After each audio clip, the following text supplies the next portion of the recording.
Is it finally here, the big housing crash everyone has been hoping for? After nearly 3 years of spectacular price appreciation, the bubble Americans have despised is now finally breaking. What we've experienced in the post-pandemic world has been nothing short of spectacular. Prices went from $277,000 in 2019 to nearly $410,000 as of July, increasing more than 50% in just 3 short years. This development made most homes unaffordable, and frustration grew among the masses, with rising interest rates making the situation even worse. But just as this never-ending bull market looked impossible to stop, new developments are hinting at a spectacular crash. In today's video, we focus on the recent real estate numbers and break down the troubling developments happening right now as you watch this video. We begin with the most recent shock. You may have already heard that earlier this month, home prices dropped 1.8% month over month, making it one of the worst months in real estate history. Excluding the initial pandemic shock, you have to go back to spring 2011 to find a bigger 2-month drop in prices. However, this drop has coincided with a market rally. Since bottoming out in early June, the stock market has gone up and up. Specifically, as I make this video, it's up about 17% in the last month, and it's showing no signs of slowing down, despite a vast array of bad news coming in daily.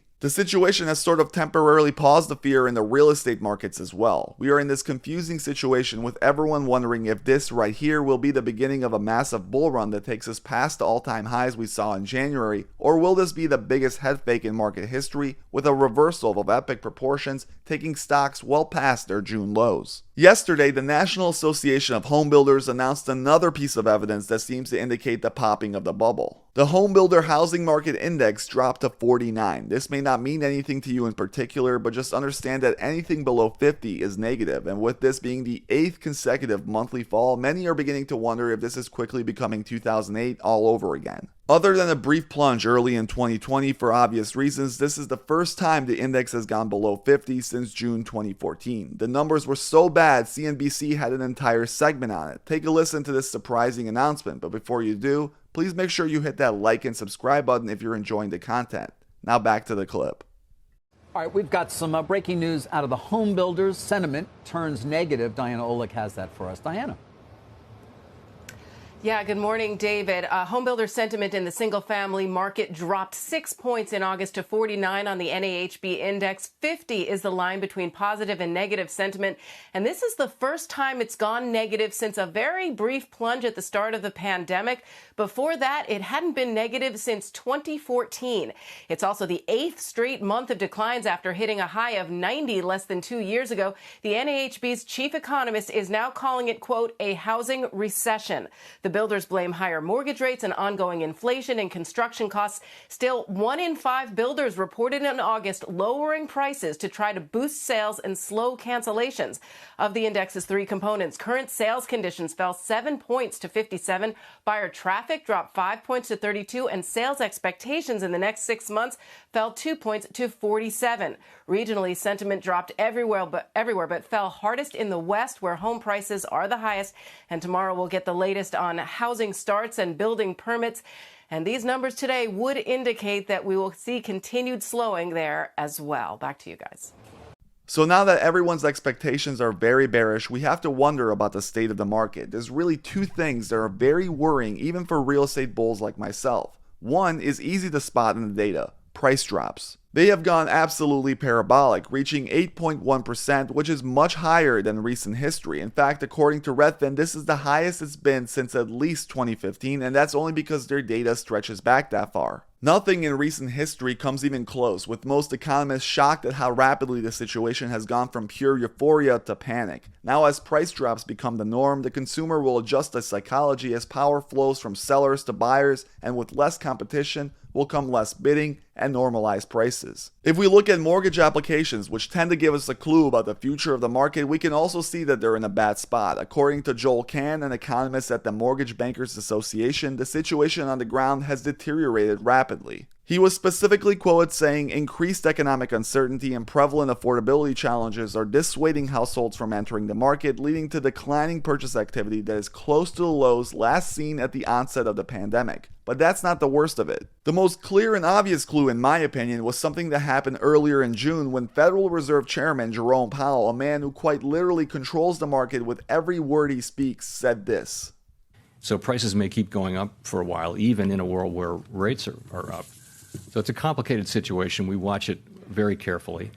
I would say if you're a home buyer, somebody or a young person looking to buy a home, you need a bit of a reset. We need to get back to a place where supply and demand are back together, and where inflation is down low again, and mortgage rates are low again. So this will be a process whereby we do our work in a way where the housing market settles in a new place, and housing availability and credit availability are at appropriate levels. So thank you very much. Now, of course, what Powell says here isn't directly, hey, don't buy a home until we're done crashing the market, but it's just about as close as you can get without actually saying it. His official quote was, I would say if you're a home buyer or a young person looking to buy a home, you need a bit of a reset, which may be code for wait until we raise the rates a bit more so we can artificially kill off demand and induce a housing crash before you step into this crazy and wild market. Now, all of these factors may be true and concerning, and in the past I've always stated that it's more likely that the housing market will slow but not crash necessarily, and that the ultimate stat that will dictate this is supply or inventory. Essentially, it comes down to how many houses are for sale. Right now, inventory is rapidly rising. The question is, can it continue to rise past the 2019 stats? For that to happen, we need record-breaking collapses in demand, and this continued rise in inventory needs to renew every month for the rest of the year. I often show this chart to reiterate my point, which is simple. Throughout history, housing crashes have been extremely rare, but when they have happened, it's always when inventory gets to be about here. And the bad ones with severe price drops tend to happen when inventory gets to be right about there.